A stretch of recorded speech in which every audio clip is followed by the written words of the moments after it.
Una historia real de dos migrantes en la frontera entre México y Estados Unidos. Testimonio. Lo que voy a contar no lo he dicho en voz alta hasta hoy. Durante casi 2 años me negué a hablar de ello, convencida de que si lo nombraba volvería, de que el silencio era la única protección real que me quedaba. Pero ciertas cosas pesan demasiado para cargarlas solas, y hay noches en que me despierto con el olor del desierto pegado a la piel, con la arena en los dientes, con la voz de Marco susurrándome al oído palabras que él nunca llegó a pronunciar en vida. Así que escribo esto, no para que alguien me crea, escribo para soltarlo. Me llamo Valeria Montoya Ríos. Tenía 23 años cuando crucé.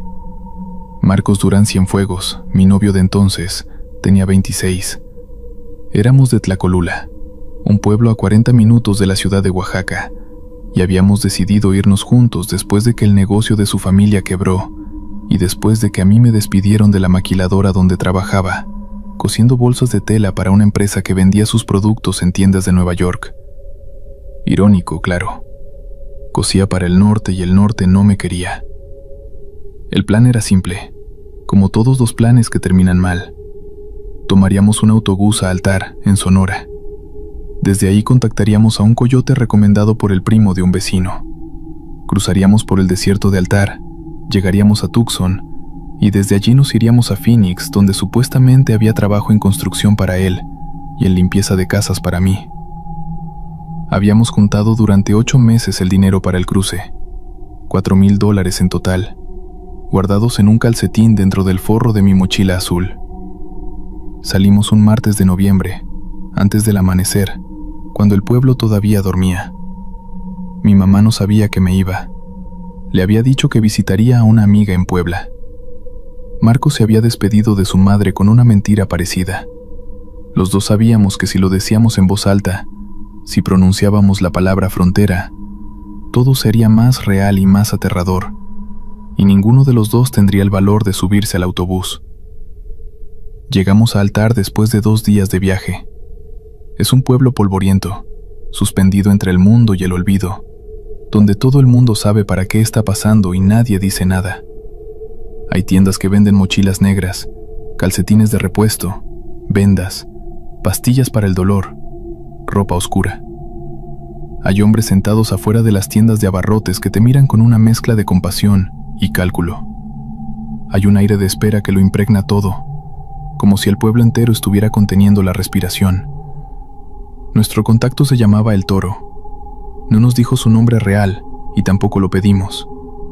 Era un hombre de unos 40 años, fornido, con una cicatriz que le cruzaba la mejilla izquierda en diagonal, como si alguien hubiera intentado borrarle la cara. Nos recibió en una casa de bloc sin pintar en las afueras del pueblo, donde había otras 7 personas esperando. Un hombre solo de Guatemala, una mujer con un niño de unos 8 años, 3 jóvenes que claramente venían juntos y que hablaban entre ellos en un dialecto que no reconocí, y una pareja mayor de Michoacán que se tomaban de la mano todo el tiempo y no decían casi nada. El Toro nos explicó las reglas, sin teléfonos encendidos durante el cruce, sin quejarse, sin quedarse atrás. Si alguien no podía seguir el ritmo, el grupo no se detendría. El cruce duraría entre 2 y 3 noches, dependiendo de las patrullas. Llevaríamos agua suficiente para 4 días porque uno nunca sabe. Nos daría señal cuando pudiéramos hablar y señal cuando tuviéramos que guardar silencio absoluto. Esa última instrucción la repitió 2 veces, mirándonos a los ojos uno por uno. Silencio absoluto cuando él lo ordenara. En el desierto hay cosas que no deben escucharte, dijo. Y en ese momento creí que hablaba de la migra. Ahora sé que no hablaba de la migra. Cruzamos la línea a las 11 de la noche del jueves. El cielo estaba despejado y había luna llena, lo cual, según el Toro, era bueno y malo al mismo tiempo. Bueno porque podíamos ver dónde pisábamos, malo porque las patrullas también podían vernos. Caminamos en fila, en silencio, por una vereda que a ratos desaparecía entre los matorrales de palo verde y los cardones. El suelo crujía bajo las botas. El aire olía a piedra caliente y a algo que no supe identificar entonces, pero que más tarde aprendí a reconocer. el olor del miedo colectivo.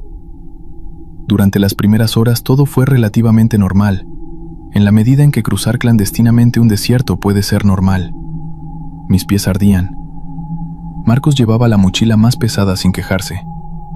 El niño de la mujer guatemalteca caminaba sin hacer ruido, con una madurez que partía el corazón. El toro iba adelante, marcando el paso, revisando de vez en cuando un GPS viejo que sostenía con las dos manos, como si fuera un objeto sagrado. Fue alrededor de la 1 de la madrugada cuando escuché el primer sonido. Era un golpeteo sordo, rítmico, que venía de abajo del suelo, como si alguien estuviera tocando desde el interior de la tierra, con los nudillos, lento y deliberado. 3 golpes. Pausa. 3 golpes. Pausa. Miré a Marcos. Él también lo había escuchado. Lo vi en la forma en que frenó el paso y ladeó la cabeza. Le tomé el brazo. ¿Lo oíste?, le susurré. Sí, dijo. Animales, supongo. Pero no eran animales. Ningún animal golpea desde abajo de la tierra con ese ritmo de cosa pensante, de cosa que sabe que estás ahí y quiere que lo sepas. El toro levantó el puño, señal de alto. El grupo se detuvo. Él se arrodilló, pegó la oreja al suelo durante varios segundos, y cuando se levantó su cara había cambiado de una manera que no supe leer en ese momento, pero que ahora identifico como terror contenido, terror de alguien que ya conoce lo que acaba de confirmar. Cambio de ruta, dijo simplemente, y echó a andar en dirección noreste, apartándonos del camino que llevábamos. Nadie preguntó nada, pero los golpes continuaron por casi 20 minutos más, siguiéndonos bajo la tierra con una precisión que hizo que el hombre guatemalteco empezara a murmurar oraciones en voz baja y que la pareja de Michoacán se apretara las manos hasta ponerse los nudillos blancos. A las 3 de la mañana hicimos un alto para descansar y beber agua. Nos sentamos en un cauce seco, un arroyo que en temporada de lluvias debía llevar agua, pero que ahora era solo una cicatriz de piedras blancas entre los matorrales. La luna estaba en lo más alto, y la luz era suficiente para vernos las caras. Todos teníamos la misma expresión, agotamiento mezclado con algo más difícil de nombrar. Marcos se sentó a mi lado y me pasó el brazo por los hombros. «Vamos bien», me dijo al oído. «Ya llevamos como 5 kilómetros. Aguanta». Le creí porque quería creerle.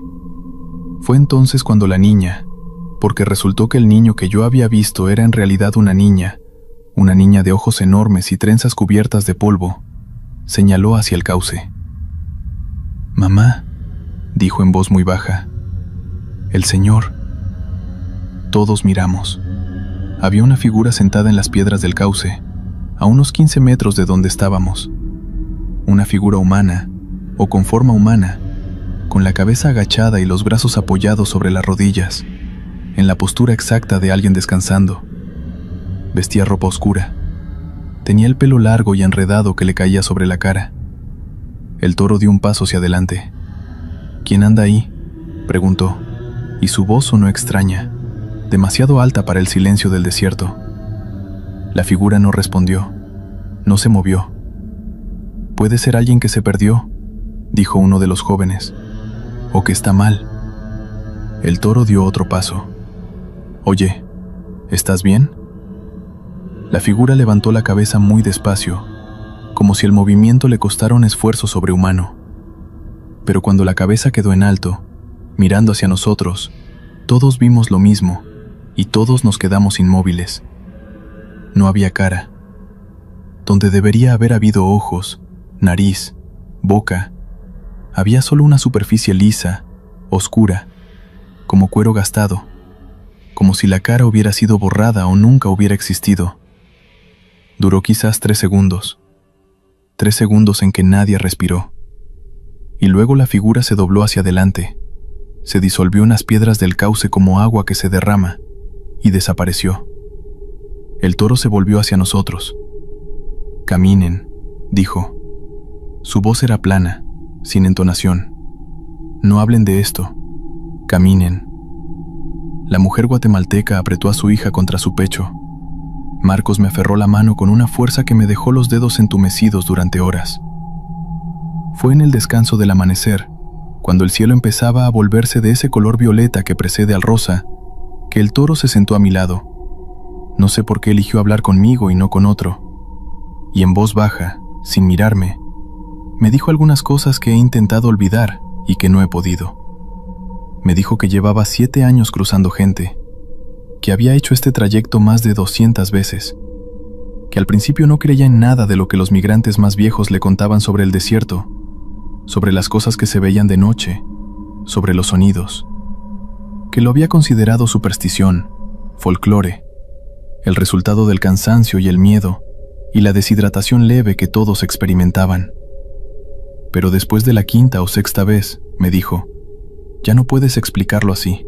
Me contó que el desierto de Altar tiene una historia que se remonta a siglos antes de que existieran las fronteras, que los pueblos originarios que vivían en esa región, los Tohono O'odham principalmente, consideraban ciertos tramos del desierto como lugares prohibidos, como umbrales donde el mundo de los vivos y el mundo de los muertos se volvían permeables, que no cruzaban esas zonas de noche, que cuando los españoles llegaron y preguntaron por qué, los ancianos dijeron que en esos lugares las almas de los que morían sin ser encontrados se quedaban pegadas a la tierra, sin poder irse, y que con el tiempo se volvían algo distinto a lo que habían sido, ni vivos ni muertos, ni de aquí ni del otro lado, exactamente como los migrantes mismos.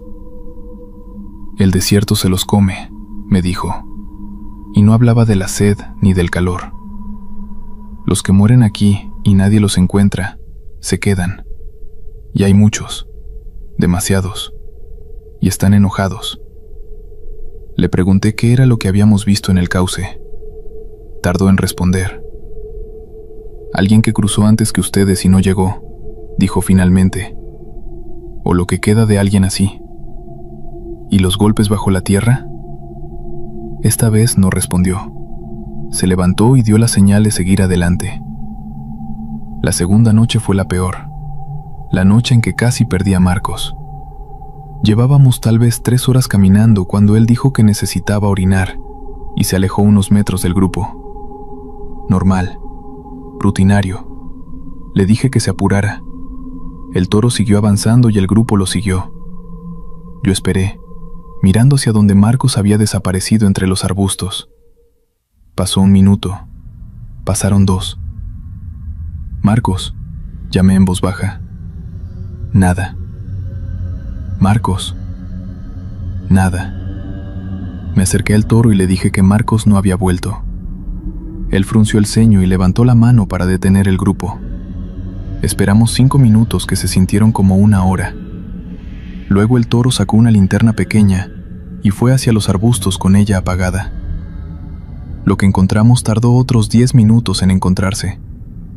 Marcos estaba a unos 80 metros del camino, parado completamente inmóvil en un claro pequeño entre los matorrales, con los brazos caídos a los lados y la cabeza ligeramente inclinada hacia la derecha.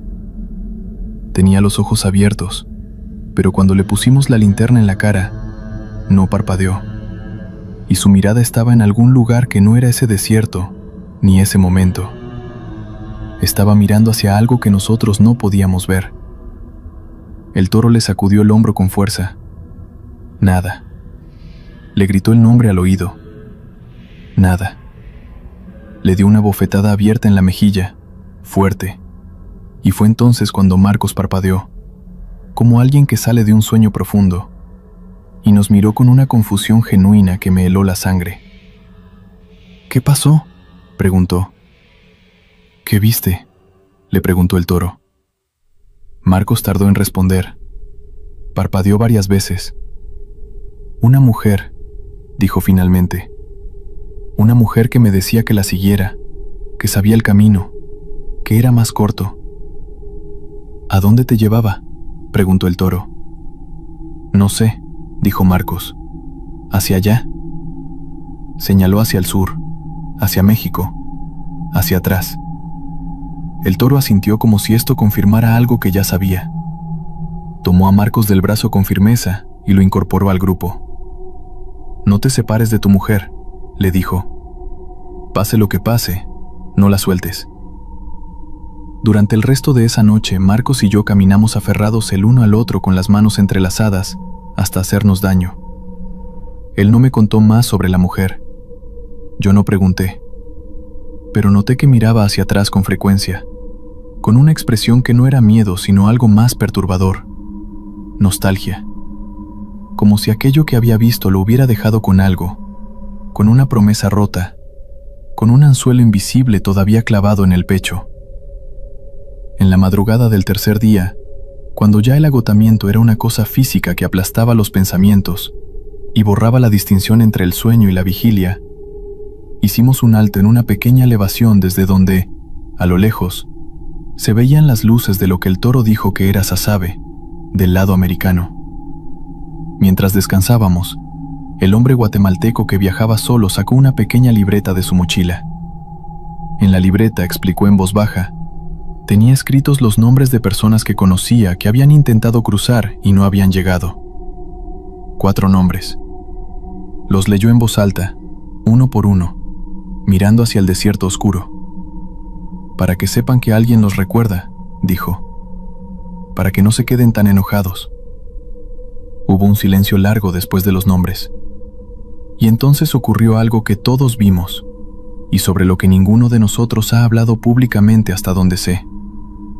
El viento, que había estado quieto toda la noche, sopló de repente, fuerte y frío, desde el sur. Y en ese viento, debajo de él, entretejido en él de una manera que no tenía explicación acústica posible, había voces. No una voz, varias, diciendo palabras que no podíamos entender claramente, pero que sonaban como respuestas, como reconocimiento, como algo entre el agradecimiento y el lamento. El hombre guatemalteco cerró su libreta. Tenía los ojos cerrados y los labios moviéndose en silencio. La niña enterró la cara en el cuello de su madre. Los 3 jóvenes se persignaron al mismo tiempo. La pareja de Michoacán se miraron el uno al otro con una expresión que no era miedo, sino una especie de tristeza enorme, como si acabaran de comprender algo sobre el mundo que habrían preferido no comprender. Marcos apretó mi mano. ¿Los escuchas?, me preguntó. Sí, le dije. ¿Qué dicen? Tardé en responder porque estaba tratando de escuchar con más cuidado. Y lo que creí escuchar, lo que estoy casi segura de que escuché, fue una sola palabra repetida, en distintas voces, desde el viento. Sigan. Lo que pasó en las últimas horas antes de llegar al punto de recogida es lo que más trabajo me cuesta narrar. No porque no lo recuerde, sino porque lo recuerdo con demasiada claridad. Faltaban quizás 2 horas para el amanecer, cuando notamos que algo nos seguía. No era una persona, no era un animal, era una presencia que se manifestaba como una perturbación en la oscuridad, una zona donde la noche era ligeramente más densa, ligeramente más quieta, que avanzaba paralela a nosotros a una distancia de unos 20 metros. El toro lo vio primero, lo vi yo segunda. Luego, en el lapso de 1 minuto, todos en el grupo lo habían visto. Era más alta que un hombre. Tenía la forma vaga de algo erguido, sin detalles precisos, como una sombra proyectada en una superficie que no existía. Se movía con nosotros al mismo ritmo, sin acercarse pero sin alejarse tampoco. Cuando el grupo aceleraba, aceleraba. Cuando nos deteníamos, se detenía. «No la miren», dijo el toro sin volverse. «Caminen, no la miren directamente». Intenté no mirar. Intenté fijar los ojos en la espalda del hombre que caminaba delante de mí y no apartarlos. Pero el cuerpo humano tiene reflejos que no obedecen a la voluntad, y mis ojos volvían una y otra vez hacia esa forma oscura que nos acompañaba, que nos escoltaba, que nos vigilaba. Lo que más me perturbó no fue su tamaño ni su forma, fue su silencio. En un desierto donde cada paso crujía sobre la piedra y la arena seca, aquella cosa no hacía ruido alguno. Se movía sobre el mismo suelo que nosotros y no producía el menor sonido. Como si no tuviera peso, como si fuera hecha de la misma sustancia que la oscuridad. Estuvo con nosotros durante casi una hora. Desapareció abruptamente cuando cruzamos por debajo de una línea de torres de alta tensión que atravesaban el desierto de este a oeste. En el momento en que pasamos bajo los cables, que zumbaban con un sonido eléctrico bajo y continuo, la forma oscura simplemente no estaba más, como si los cables fueran un límite que no podía cruzar, o como si la electricidad, o el ruido que hacía, la repeliera. El toro exhaló. Era el primer sonido que le había escuchado desde hacía una hora. «Ya pasó», dijo. «Ya falta poco». Llegamos al punto de recogida cuando el cielo ya empezaba a clarear.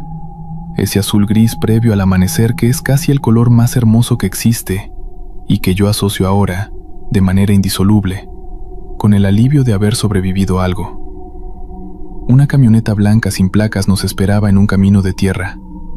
El conductor era un hombre joven, americano o que hablaba inglés de todas formas, que nos hizo señas de que nos subiéramos rápido y en silencio. Mientras nos acomodábamos en la parte trasera de la camioneta, apretados unos contra otros, cubiertos con una lona, el toro se quedó afuera. Me asomé por el filo de la lona y lo vi de pie junto a la camioneta, mirando hacia el desierto de donde habíamos venido. Tenía los brazos cruzados y la cabeza baja, en la postura exacta de alguien que hace una oración o un agradecimiento, o una disculpa. Nunca lo volví a ver. En la camioneta, mientras avanzábamos por la oscuridad hacia Tucson, Marcos se quedó dormido con la cabeza apoyada en mi hombro casi de inmediato. Dormía con una tensión en el cuerpo que no era descanso, sino algo más parecido a la inconsciencia, el cuerpo pagándose por necesidad más que por elección. Yo no dormí. Miraba el techo de la camioneta y pensaba en los nombres que el hombre guatemalteco había leído de su libreta.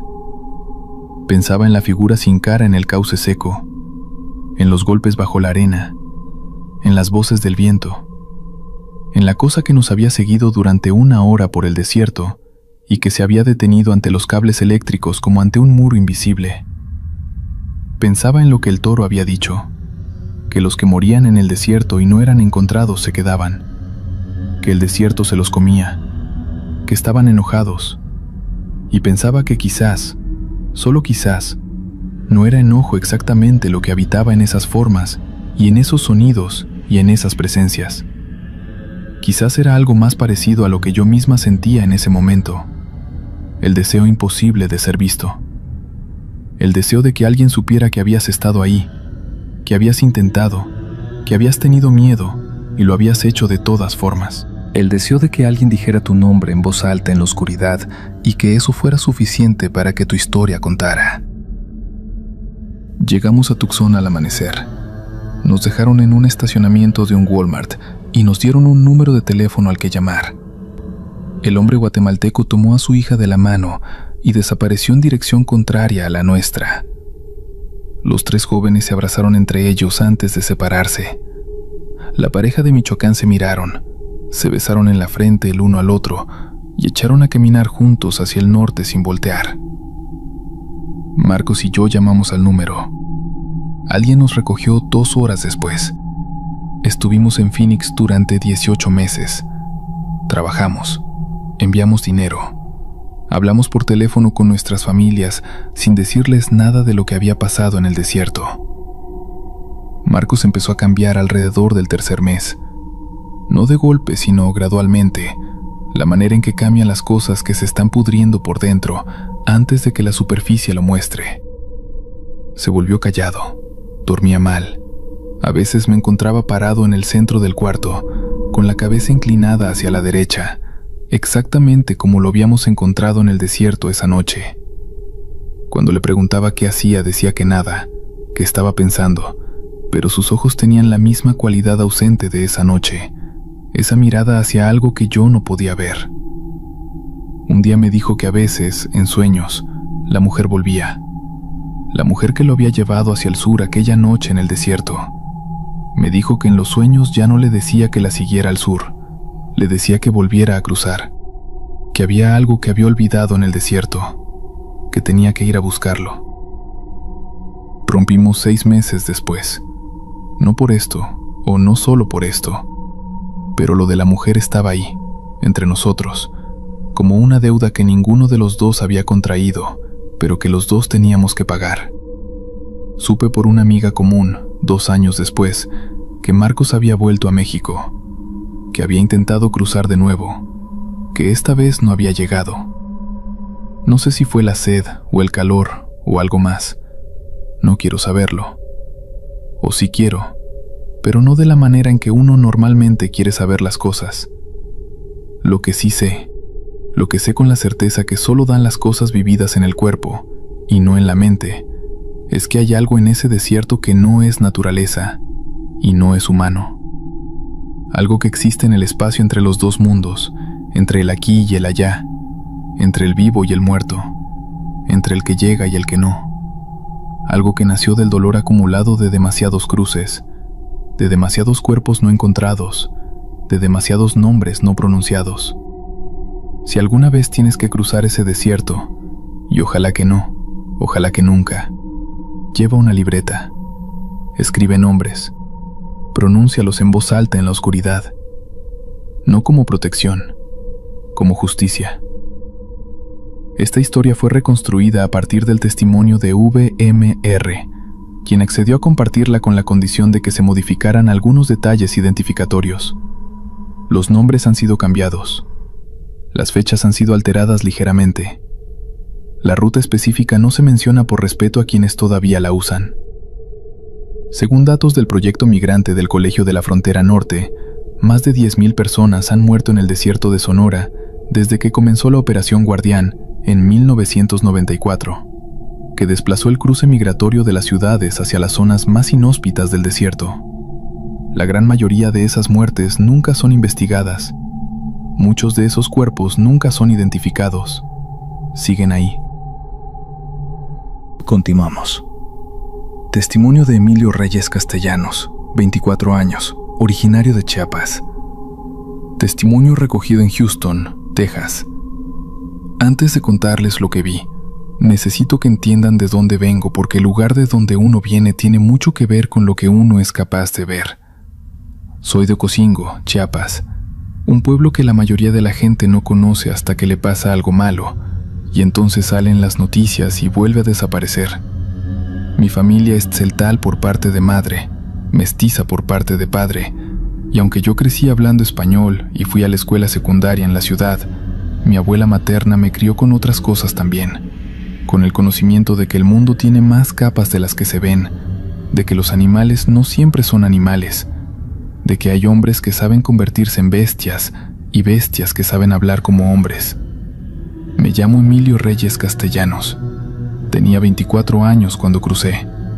Salí de Ocosingo en agosto, solo, porque no había dinero para llevar a nadie más y porque lo que me esperaba en Chiapas era menos que lo que me esperaba en el desierto. El ingenio donde trabajaba mi padre había cerrado. Mi hermano mayor estaba preso por algo que hizo y algo que no hizo, mezclado de la manera en que se mezclan esas cosas cuando eres pobre y joven y del sur. Yo tenía un primo en Houston que me dijo que había trabajo en una bodega de distribución, que ganaba bien, que me esperaba. Así que me fui. Llegué a Altar, Sonora, después de 4 días de autobús. Con el dinero que había juntado durante un año pagué al coyote, un hombre que se hacía llamar El Cuervo, que tenía los dientes de oro y los ojos de quien ha visto demasiado sin entender nada. El grupo que cruzaría conmigo eran 7 personas más, 4 hombres de Guerrero, una mujer de Honduras con 2 jóvenes que resultaron ser sus sobrinos. Ninguno de ellos hablaba más de lo necesario. Ninguno de ellos se miraba demasiado a los ojos. Cruzamos la noche del sábado. El desierto de día es una cosa distinta al desierto de noche. De día es simplemente brutal. El sol te aplasta desde arriba y el suelo te lo devuelve desde abajo. El aire se mueve en ondas de calor que distorsionan el horizonte y hacen que las distancias sean imposibles de calcular.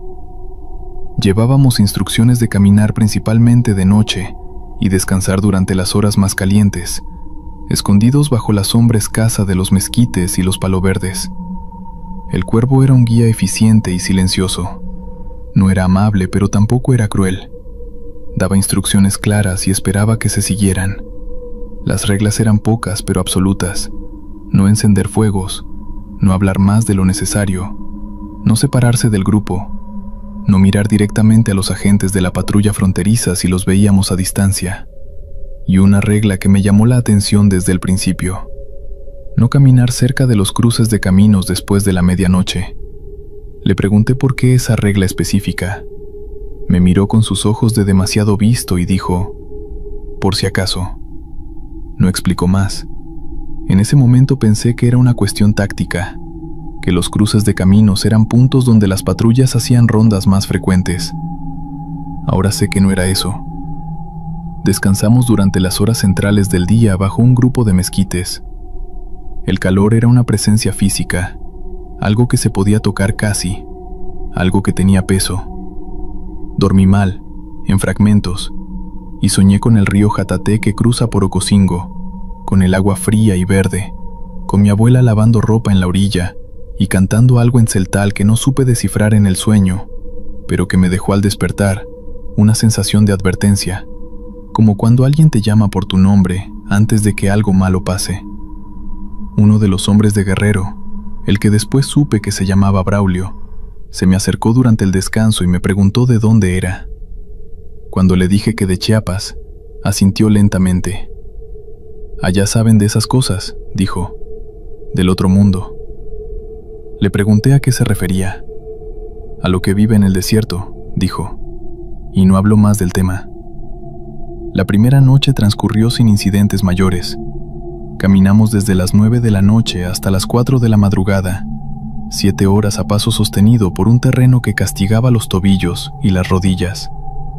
El cielo estaba lleno de estrellas, más estrellas de las que había visto desde niño en las milpas de mi abuelo, y en otro contexto habría sido hermoso. Fue cerca de la 1 de la madrugada cuando vi al primer coyote, y cuando digo coyote me refiero al animal, al Canis latrans, al que en México también llamamos coyote, y que en el desierto de Sonora es una presencia común.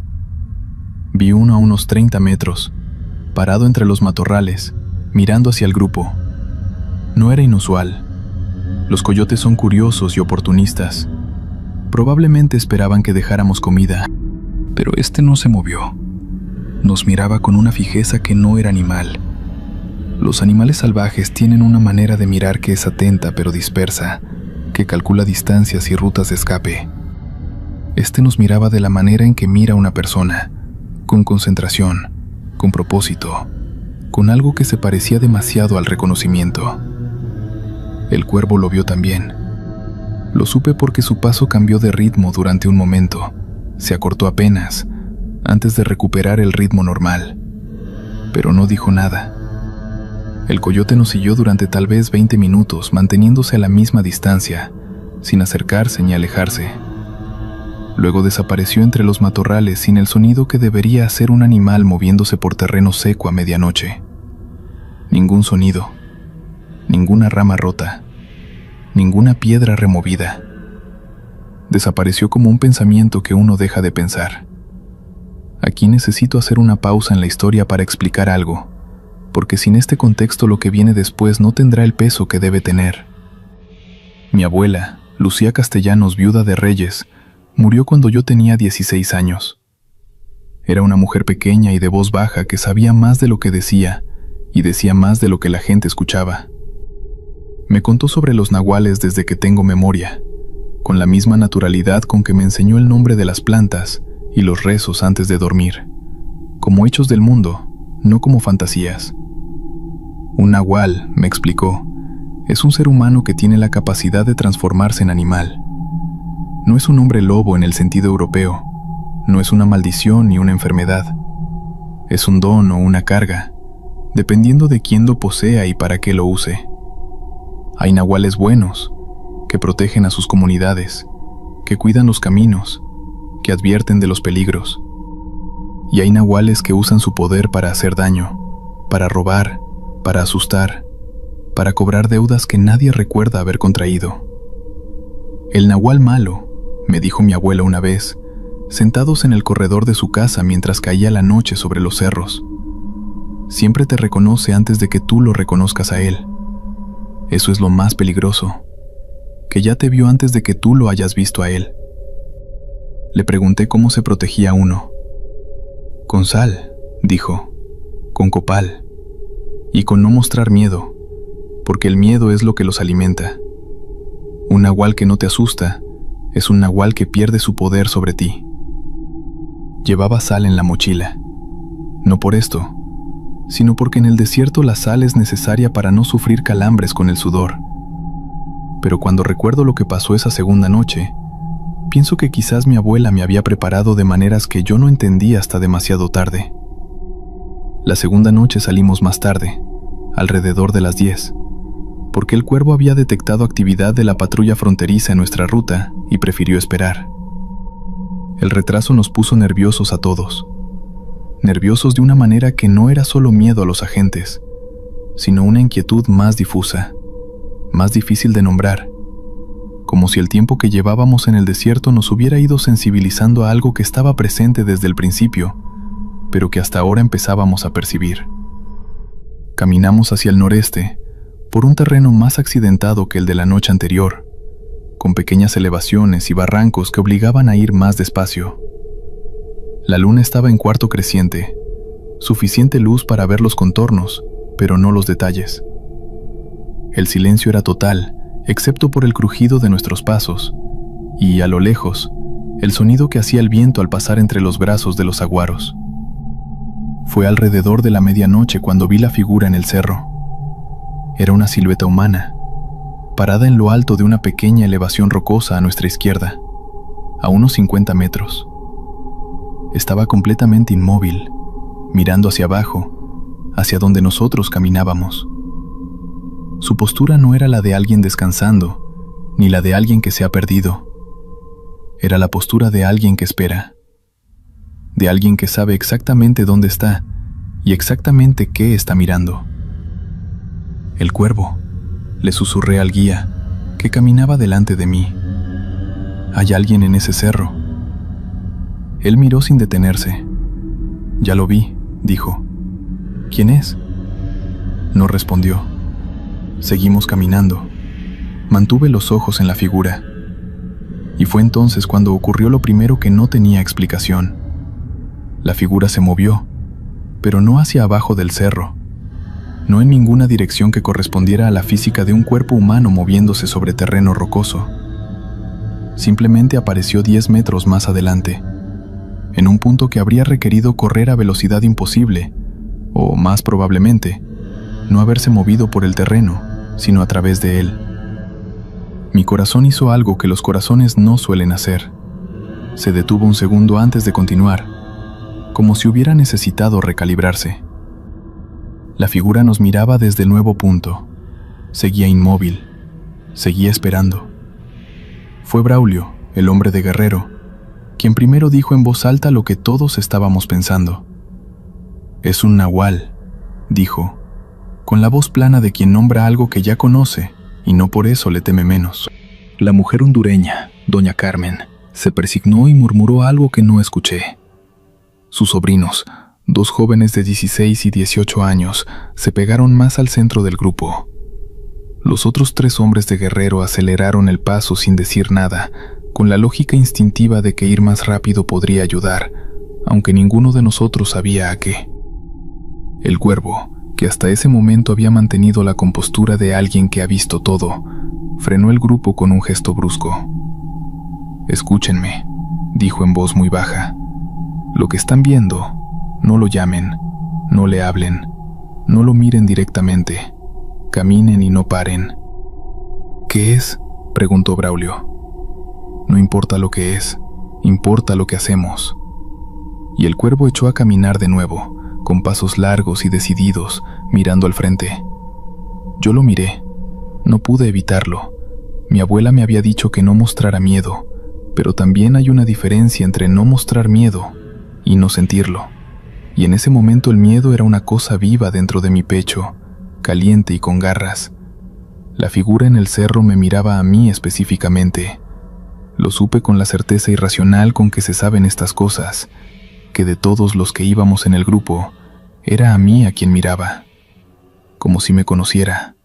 como si me hubiera estado esperando a mí en particular. Y entonces hizo algo que terminó de romperme la compostura. Levantó una mano. No en señal de saludo, sino de la manera en que se llama a alguien, con el índice doblándose hacia adentro. Ven, ven aquí, como hacen los mayores cuando quieren hablar con un niño en privado. Seguí caminando, pero mis piernas lo hicieron con una resistencia que no era solo física. A la 1 de la madrugada, llegamos a lo que el cuervo había querido evitar, un cruce de caminos. 2 veredas de tierra que se intersectaban en ángulo recto en una pequeña planicie. Debería haber sido posible rodearlo, pero el terreno a los lados era demasiado accidentado para transitarlo de noche sin arriesgarse a una torcedura o algo peor. Cruzamos rápido, dijo el cuervo, sin detenerse, sin mirar hacia los costados. Empezamos a cruzar en fila, doña Carmen y sus sobrinos primero, luego los hombres de Guerrero, luego yo, el cuervo al último. Cuando estaba exactamente en el centro del cruce, en el punto donde las 2 veredas se tocaban, el mundo cambió. No hay otra forma de describirlo. El mundo cambió. El sonido desapareció primero, el viento, el crujido de mis propios pasos, los pasos de los que iban delante de mí. Todo se cortó de golpe como cuando se corta la corriente eléctrica. Y en ese silencio absoluto, en ese vacío de sonido, escuché una voz. Era una voz de hombre, profunda, que venía de todas partes y de ninguna a la vez. Decía mi nombre. No mi nombre de pila, mi nombre completo. Emilio Reyes Castellanos, con el apellido de mi madre y el apellido de mi padre. El nombre que está en mi acta de nacimiento y que no había pronunciado en voz alta desde que salí de Ocosingo. Me detuve. No quise detenerme, pero el cuerpo tomó una decisión antes de que la mente pudiera oponerse. Detrás de mí, el cuervo me golpeó en la espalda con la palma abierta. «Camina», me dijo al oído con urgencia. «No te pares en el cruce». Caminé, pero la voz siguió por unos segundos más, pronunciando mi nombre una y otra vez, con una familiaridad que era lo más aterrador de todo. No era la voz de un extraño, era la voz de alguien que me conocía, que me había conocido siempre. Cuando nos detuvimos a descansar, 1 hora después, el cuervo se sentó a mi lado y habló sin que yo le preguntara, como si hubiera decidido que era necesario que yo supiera. Me dijo que llevaba 9 años guiando gente por ese desierto, que en los primeros 3 años nunca había visto nada que no pudiera explicar con cansancio o miedo o deshidratación, que en el 4.º año empezó a ver cosas que no tenían explicación, y que después del 7.º año había dejado de buscar explicaciones y había empezado simplemente a aprender las reglas. El desierto de Altar tiene dueño, me dijo. No de manera metafórica, literal. Hay algo que vive aquí que es anterior a la frontera, anterior a los ranchos, anterior a todo lo que los blancos pusieron encima. Algo que la tierra recuerda aunque los hombres lo hayan olvidado. Le pregunté si era un nahual. Me miró un momento antes de responder. Los nahual son personas que se convierten, dijo. Lo que vive aquí no empezó como persona, es otra cosa. Hizo una pausa, pero a veces toma formas que conoces, formas que te hacen efecto. Si eres de Chiapas y creciste con las historias de los nahual, te lo va a mostrar como nahual. Si eres de otro lado y tienes otros miedos, te lo va a mostrar de otra manera. ¿Por qué a mí?, pregunté. ¿Por qué dijo mi nombre? Porque sabe quién eres, dijo el cuervo. No sé cómo, pero sabe. Y cuando sabe quién eres, quiere algo. ¿Qué quiere? Atención, dijo. Y luego, después de una pausa, o compañía. La palabra compañía me heló la sangre de una manera que atención no había logrado. La tercera noche fue la noche en que lo vi de verdad. Habíamos perdido a uno del grupo para entonces. Uno de los hombres de Guerrero, el más joven, había sufrido una torcedura de tobillo cruzando una barranca, y el cuervo había tomado la decisión difícil de dejarlo en un punto marcado en el GPS, donde supuestamente pasaría una camioneta a recogerlo. No sé si la camioneta llegó. No quiero saber si la camioneta llegó. Éramos 7. Caminábamos en silencio desde hacía horas. El cansancio había llegado a ese punto donde deja de sentirse como cansancio y se convierte en algo más parecido a una disociación leve. El cuerpo funcionando solo mientras la mente flota a cierta distancia de él. Fue en ese estado, entre las 2 y las 3 de la madrugada, cuando el coyote, el animal, apareció de nuevo. Esta vez no estaba a distancia, estaba a unos 5 metros, parado en el camino delante de nosotros, bloqueando el paso. Era grande para ser un coyote, más grande de lo normal, con el pelaje oscuro que en la luz de la luna parecía casi negro, y sus ojos brillaban de una manera que los ojos de los animales no brillan. No era el reflejo tapetal que hace que los ojos de los perros y los gatos brillen de noche. Era una luz propia, tenue, anaranjada, como brasas. El grupo se detuvo. El animal nos miraba. No gruñía, no mostraba los dientes, solo miraba, con esa misma fijeza de la primera noche, con esa mirada de persona. Y entonces, despacio, con una lentitud que hizo que el tiempo se estirara de manera casi insoportable, el coyote se sentó sobre sus cuartos traseros, levantó las patas delanteras y comenzó a incorporarse. Lo que ocurrió después lo he intentado describir muchas veces y siempre fallo, porque el lenguaje humano está hecho para describir cosas humanas, y lo que vi no era humano aunque tomara forma humana. El animal se incorporó sobre las patas traseras con un movimiento fluido que no tenía la torpeza que ese movimiento tienen los animales que lo intentan. Se irguió, y mientras se irguía, su forma cambió. Los hombros se ensancharon, las extremidades se alargaron, el hocico se retrajo, el pelaje oscuro se replegó sobre una piel que era casi humana pero no del todo, con una textura equivocada, con proporciones ligeramente fuera de escala, como una imitación hecha por algo que nunca ha sido humano, pero ha estudiado a los humanos durante mucho tiempo. Se puso de pie, 2 metros de altura, quizás más. La cara era lo más terrible, a medio camino entre el hocico del coyote y el rostro humano, con los ojos anaranjados brillando desde esa mezcla, con dientes que eran demasiados y demasiado grandes. Me miró a mí, solo a mí, y habló. Hablaba en celtal. Eso fue lo que más me rompió. No el aspecto, no el tamaño, no la transformación que acababa de presenciar. Que hablara en celtal, en la lengua de mi madre y de mi abuela, en la lengua que yo había escuchado de niño en el corredor de la casa de Ocosingo y que asociaba con el olor a copal y a tortillas recién hechas.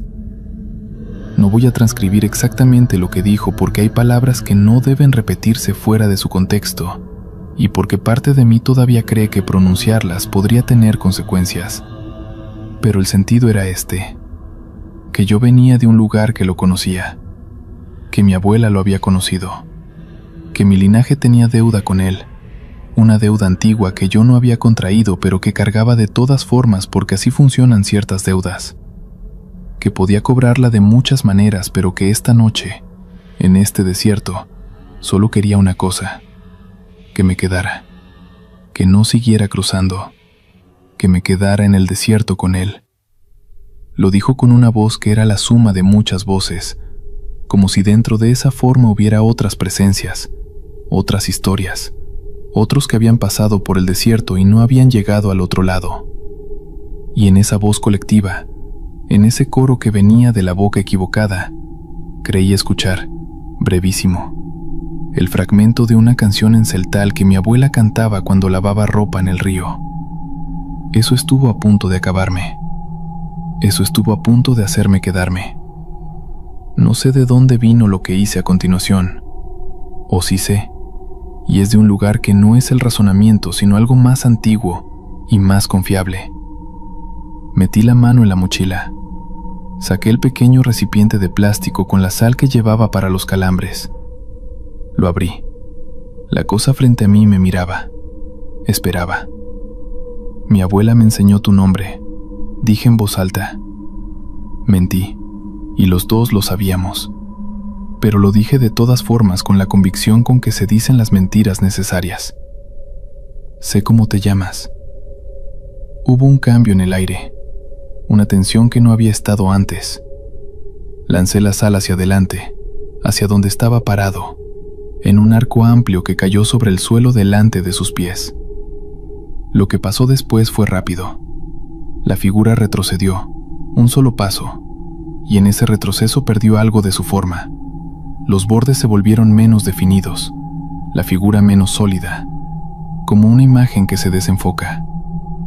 Los ojos anaranjados parpadearon. No me quedo, le dije. Seguí hablando en español porque el celtal de mi abuela era hermoso y no quería que esa lengua quedara asociada con esta negativa. No te debo nada. Lo que le debías a mi linaje se pagó con el miedo que ya sentí. Está pagado. No sé si eso es teológicamente correcto. No sé si las deudas sobrenaturales funcionan así. Pero lo dije con una convicción que venía de algún lugar más profundo que el conocimiento, y pareció funcionar. La figura se deshizo. No huyó. No desapareció en un destello. Se deshizo, como se deshace el humo de una vela apagada, lentamente, desde los bordes hacia el centro, hasta que no quedó nada en el camino salvo el desierto vacío, y el silencio, y el corazón de 8 personas latiendo demasiado rápido. Llegamos al punto de recogida cuando el sol ya asomaba por el horizonte. Una camioneta vieja nos esperaba. El conductor, un hombre callado que no preguntó nada y no explicó nada, nos llevó durante 2 horas hasta un garaje en las afueras de Tucson, donde había colchonetas en el suelo, y agua fría y pan de caja. Braulio, el hombre de Guerrero, se me acercó antes de que nos separáramos. «Lo que hiciste en el camino», dijo, «con la sal. ¿Tu abuela te enseñó eso?» «Algo de eso», dije. Asintió. La mía también sabía, pero yo ya no me acordaba. Me dio la mano con ambas suyas, un apretón que era más que un saludo. «Gracias». No llegué a saber qué fue de los demás. Doña Carmen y sus sobrinos se fueron al día siguiente hacia Los Ángeles. Los hombres de Guerrero tenían contactos en Phoenix y se fueron esa misma tarde. El cuervo desapareció como siempre desaparecen los coyotes. Simplemente ya no estaba cuando fuimos a buscarlo para agradecerle. Yo llegué a Houston 15 días después de salir de Ocosingo. Mi primo me recibió en su departamento pequeño y limpio, y esa noche dormí en un colchón en el suelo de su sala, y no soñé nada. El primer sueño en semanas que no tuvo formas equivocadas, ni voces que decían mi nombre. Trabajé en la bodega de distribución durante 16 meses. Mandé dinero a casa todos los meses. Llamé a mi madre todos los domingos. Nunca le conté lo del desierto, ni a ella ni a nadie, hasta hoy. Lo cuento ahora porque la semana pasada recibí una llamada de un número que no reconocí. Contesté pensando que era un error o un spam. Del otro lado hubo un silencio largo, y en ese silencio, al fondo, casi imperceptible, escuché algo que me tomó varios segundos identificar. Era la canción de mi abuela, en celtal, la misma que había escuchado en la voz de esa cosa en el desierto. Colgué. Marqué el número de vuelta. No existía. El sistema dijo que ese número no era válido. Sé lo que eso puede significar, y prefiero no pensarlo demasiado. Sé también que desde esa llamada he vuelto a soñar con el desierto, con los ojos anaranjados, con el camino que se extiende hacia el sur en lugar del norte. Y sé que hay algo que mi abuela me enseñó, y que todavía no recuerdo del todo. Algo sobre las deudas y cómo se pagan. Algo sobre los nahuales y los nombres verdaderos y la sal. Estoy tratando de recordarlo antes de que sea necesario, antes de que vuelva a ser necesario. Este testimonio fue recopilado en Houston, Texas, en una serie de conversaciones grabadas durante el mes de marzo. El narrador accedió a que se publicara su historia con la condición de que se cambiaran los nombres de los otros participantes del cruce. El suyo, insistió, debía aparecer tal como es: Emilio Reyes Castellanos. Para que si algo me pasa, dijo cuando le pregunté por qué. Alguien sepa que estuve aquí, que intenté, que tuve miedo y lo hice de todas formas. Y para que si aquello me busca de nuevo, añadió después de una pausa, sepa que ya no tengo miedo de que sepan mi nombre. La figura del nahual, o de lo que sea que habita en ciertas partes del desierto de Sonora, forma parte de las tradiciones orales de múltiples pueblos originarios del sur de México y Centroamérica. Los Tohono O'odham, pueblo originario del desierto de Sonora, tienen sus propias entidades y protocolos para los espacios que consideran sagrados o peligrosos. La intersección de estas tradiciones en el espacio del desierto fronterizo, donde mueren cada año decenas de migrantes cuyos cuerpos no siempre son encontrados, produce un territorio que no es solo geográfico sino simbólico. Un umbral donde los mundos se tocan de maneras que los mapas no pueden registrar. Emilio sigue en Houston, trabaja, llama a su madre los domingos, duerme con una bolsita de sal en la mesita de noche. Seguimos.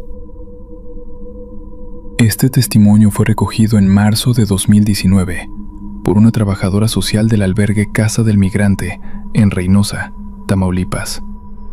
Los nombres han sido cambiados a petición de los sobrevivientes, pero los hechos permanecen tal como fueron narrados. Valeria Mendoza tenía 19 años cuando cruzó el río Bravo junto a su padre, don Aurelio.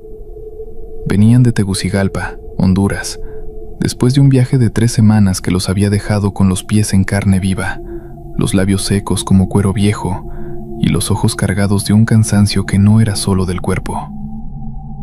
Habían visto cosas durante el camino, cosas que Valeria prefería no nombrar en voz alta, pero nada, absolutamente nada, los había preparado para lo que ocurrió aquella noche en el río. Era la madrugada del 14 de marzo. El coyote que los guiaba, un hombre delgado de mirada escurridiza al que todos llamaban el Güero, les había dicho que cruzarían cuando la luna se ocultara detrás de las nubes. Había otros 6 migrantes en el grupo, 2 jóvenes guatemaltecos, una mujer oaxaqueña con su hijo de 8 años y un hombre mayor de El Salvador que apenas hablaba. Todos esperaban en silencio entre los matorrales, escuchando el murmullo del río, ese sonido constante y oscuro que para algunos era promesa y para otros era amenaza. Don Aurelio rezaba en voz muy baja. Valeria lo veía mover los labios y sentía un alivio extraño, casi infantil, al saber que su padre todavía creía en algo. Ella misma había dejado de rezar en algún punto del camino, quizá desde que vieron al hombre muerto en el desierto de Sonora, o quizá antes, aunque no podía precisar exactamente cuándo la fe se le había escurrido entre los dedos como arena. El Güero dio la señal con un silbido corto y todos se pusieron de pie. El niño de Oaxaca, que se llamaba Emilio, se aferró a la mano de su madre sin decir una palabra. Valeria tomó a su padre del brazo. El agua estaba fría, más fría de lo que esperaban para ser marzo, y la corriente jalaba con una fuerza que no se notaba desde la orilla. Avanzaron despacio, en fila india, con el agua subiéndoles por las rodillas, luego por los muslos, luego por la cintura. Fue entonces cuando Valeria lo escuchó por primera vez. No fue un llanto como el de un bebé, ni tampoco como el de una mujer. Era algo intermedio, algo que no encajaba en ninguna categoría conocida, un sonido que parecía venir desde el fondo del agua y desde el cielo al mismo tiempo. Un quejido largo, ondulante, que se pegaba a los oídos como brea. Valeria pensó que era el viento, pero no había viento esa noche. El aire estaba quieto, denso, casi sólido. ¿Escuchaste eso?, le susurró a su padre. Don Aurelio asintió sin mirarla. Sus labios seguían moviéndose. El Güero, que iba adelante, se detuvo. Valeria vio cómo la figura del coyote se tensaba, cómo sus hombros se levantaban como los de un animal que detecta a un depredador. Luego, sin decir una palabra, retomó el paso, más rápido esta vez, jalando al guatemalteco que iba detrás de él. El llanto volvió, más cerca, mucho más cerca. Valeria describe lo que vio después con una precisión que, según la trabajadora social que tomó su testimonio, no parecía la de alguien que inventa o exagera, sino la de alguien que ha repetido el recuerdo tantas veces en su cabeza que ya lo tiene grabado con la nitidez dolorosa de una cicatriz.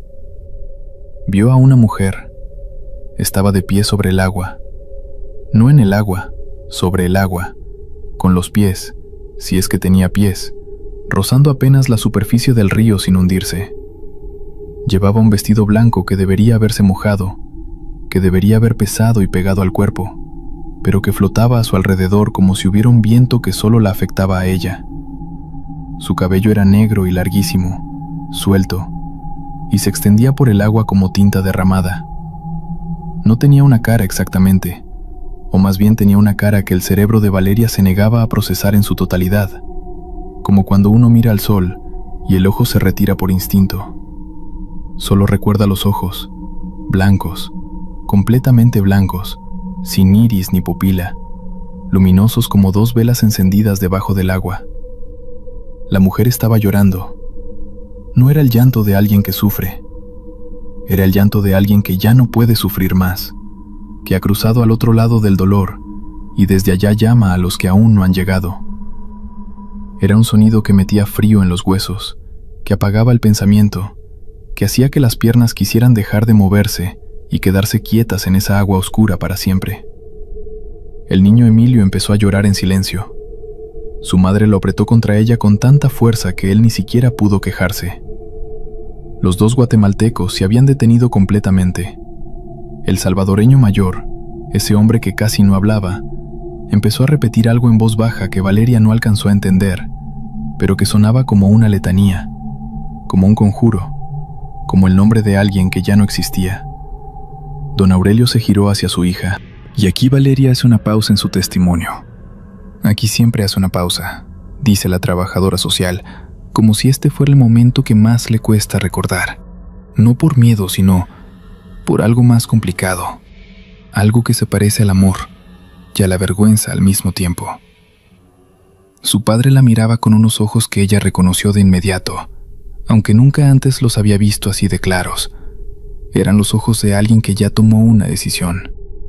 Eran los ojos de alguien que sabe lo que tiene que hacer. «Sigue caminando», le dijo don Aurelio.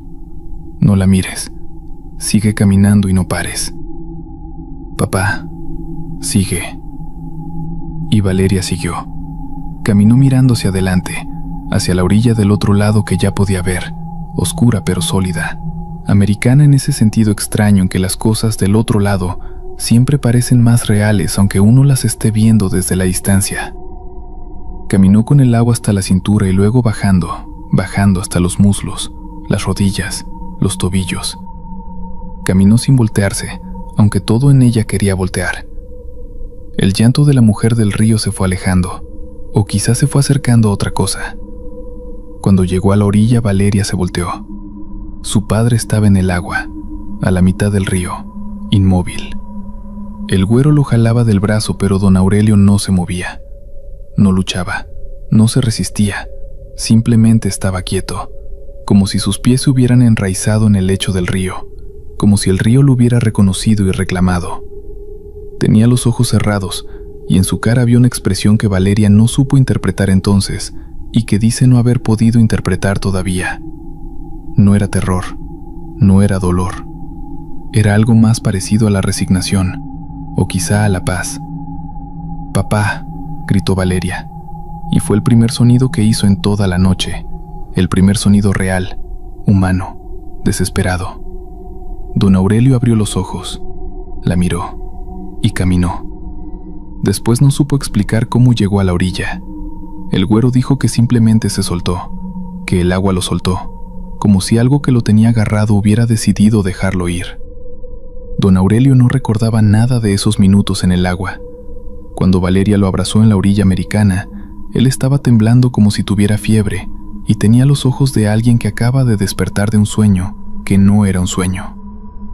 Caminaron 4 horas más antes de que los recogiera una camioneta que los llevó a un punto de encuentro.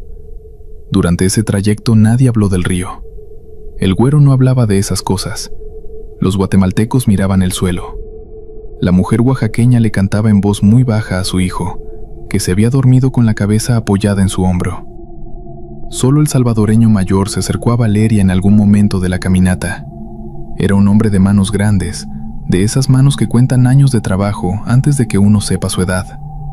La miró un momento y luego dijo, en voz baja, como si fuera una información que ella necesitaba tener: a mi hermano se lo llevó el río hace 3 años, en este mismo cruce. No encontraron el cuerpo. Valeria no supo qué responder. El salvadoreño tampoco esperaba respuesta. Siguió caminando. Don Aurelio fue detenido por la patrulla fronteriza 2 días después, cerca de McAllen, y deportado a Honduras 3 semanas más tarde. Valeria pidió asilo y pasó 8 meses en un centro de detención antes de ser liberada con un monitor de tobillo. Al momento de este testimonio, vivía con una tía en Houston y esperaba resolución de su caso. Cuando la trabajadora social le preguntó si creía que lo que había visto era real, Valeria tardó un momento antes de responder. El río se la llevó a ella y a sus hijos hace mucho tiempo, dijo finalmente. Pero ella sigue buscándolos en todos los que cruzan. Hizo una pausa. Lo malo no es que te encuentre. Lo malo es cuando lloras igual que ella, cuando ya no puedes distinguir tu llanto del suyo. Eso fue lo que casi le pasó a mi papá, lo que casi nos pasa a todos. El caso de don Aurelio Mendoza, según los registros del albergue, aparece con una nota al margen escrita a mano por la trabajadora social que tomó el testimonio. La nota dice simplemente: el señor confirma lo mismo. Dice que durante esos minutos en el agua escuchó una voz que le nombraba a sus muertos, que era la voz de su esposa, fallecida en 2016, que la voz le decía que era hora. Debajo, con letra diferente, alguien agregó: no es el primero en decir esto. Y debajo de eso, con la misma letra apretada y seria: no será el último. Muchos desaparecieron intentando cruzar la frontera. Algunos nunca fueron encontrados, pero las historias cuentan que, en las noches más oscuras, aún se ven figuras caminando entre el desierto, siguiendo rutas que no llevan a ningún lugar. Quizás buscan el camino hacia casa, o quizás intentan advertir a los que vienen detrás. Gracias por escuchar estas historias aterradoras. Nos vemos en otro episodio. Hasta la próxima.